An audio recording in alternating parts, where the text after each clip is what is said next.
welcome again to another episode of Nerf News, your number one source for Nerf news on the net. I'm your host, Drac, and today we're going to be talking about this. This is pretty exciting, guys, because this is our first look at the new Nerf rival, Chronos. Now, this is, of course, a San Diego Comic-Con leak. Comes to us in Marvel Special Edition packaging. It will be a exclusive for GameStop and Best Buy, which means that it's going to be a little bit of a pain to get our hands on, and it means that it's going to be super upcharged. So the set is going to retail for $60 United States dollars. However, it comes with two Chronos. This is our first real rival pistol. Now, some people have made rival pistols in the past. However, this one is going to be much better than converted Mega Blasters. Two pistols. This is a bespoke rival pistol. Now, each blaster will feature an integrated magazine. It'll prime Magnus style. This full slide's going to prime back, and it's claiming ranges of well, not ranges, but it's claiming that it'll have an FPS of 90 feet per second. I'm pulling all of this information from the official press release. I actually was not privy to the Chronos at any point before this, so when it was leaked at San Diego Comic-Con, it was new for me. I went to my people at Hasbro and I was like, hey, I'd love to know something about this so I could tell people. And they were like, oh yeah, sure, we forgot to send this out 2 days ago, so here you guys go. And now I've got the official thing. So the availability will be spring 2008, which means that we'll probably see it a little bit earlier than that if time is any indicator. Now, still looking forward to my Mandalorian Apollo. I think that that's going to be another funky GameStop exclusive. That one is not super special awesome, but it does set a precedent. It means that Disney/Marvel and their tie-ins here with the Star Wars and the Marvel brands are more than happy to work with Hasbro for rival exclusives to hit older target demographics such as Deadpool, which was a rated R film, and the Star Wars movies, which have been more and more anyway. I think that it's interesting that they're blending that with the rival line instead of just giving us the usual things, and they're doing them as exclusives so that we can get like full deco. You guys can see here on the Deadpool blaster here that we get a box. This reminds me a lot of how Hasbro has done like San Diego Comic-Con promos for Magic the Gathering. In the box is special and kind of part of a display set or what have you. So we've got Deadpool, some comic art, you're welcome. Here we've got Blam Blam, no fair, bad guys, point here, smile, and then the rival logo. So if I shrink this down, we can take a good look at each one of these up close and personal. So we've got full rival deco, then we've got kind of some comic book deco on this one. I do dig that they're red and black. I mean, that's kind of, obviously it's Deadpool's thing, but it's my thing too, so these are going to be pretty boss.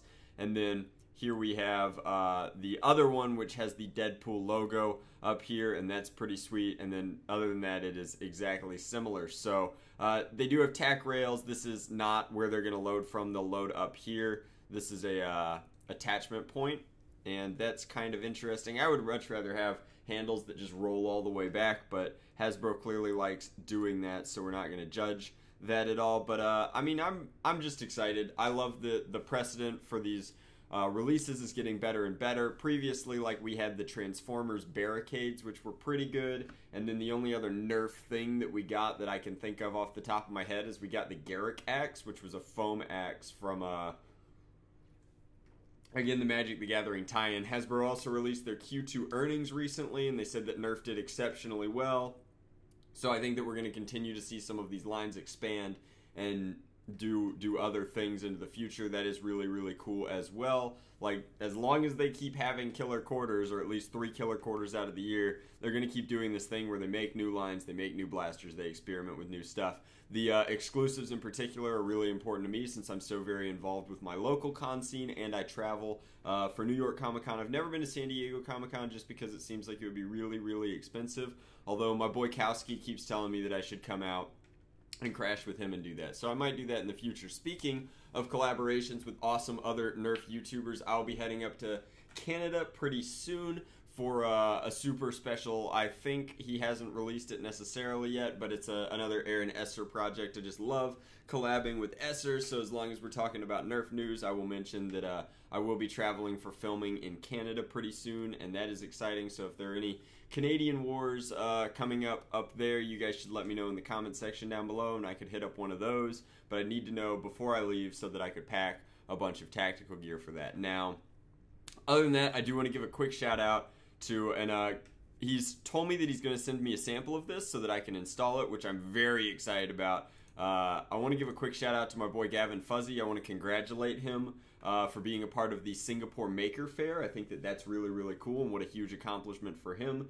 However, I also just want to point out this kit. This kit is insanely awesome. This is a Hera, I think, CQR is what it's called, kit. And it's based off of an AR-15 kit, but of course it's mated to a Strife here, and it just looks sick. It's awesome. We've got the pop-up Magpul sights and an EOTech red dot, green dot, etc. He's got his expanded battery tray here, but overall, it's the CQR kit. That's my bad.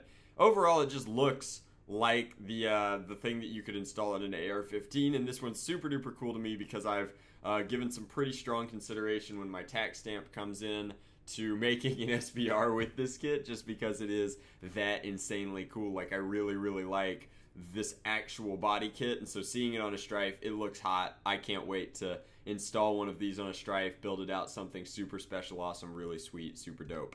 So huge congratulations to Gavin for being at the Singaporean Maker Faire. I know there was a lot of tough competition, but his turnout looked great. That community really came out and supported him, and this kit just looks insanely awesome. I am super duper excited about that. So other than that, I mean, like, we have a bunch of Rival exclusives coming down the pipe. I think that that's going to be sweet. Obviously, the Chronos here is not going to be just in this set. Like, this is a production model Nerf blaster. They did not waste the molds. So I highly, highly anticipate that this pistol will be released both in Team Red and Blue, and probably Phantom Core. Just saying. But that's really neat. I'm glad that it's out. I can't wait to get my hands on one, just because it's awesome. I briefly tried to kind of finagle a Magnus to do something like this once upon a December, but I did not finish it because I don't know, if you guys ever came to the workshop, it would just be embarrassing. There's probably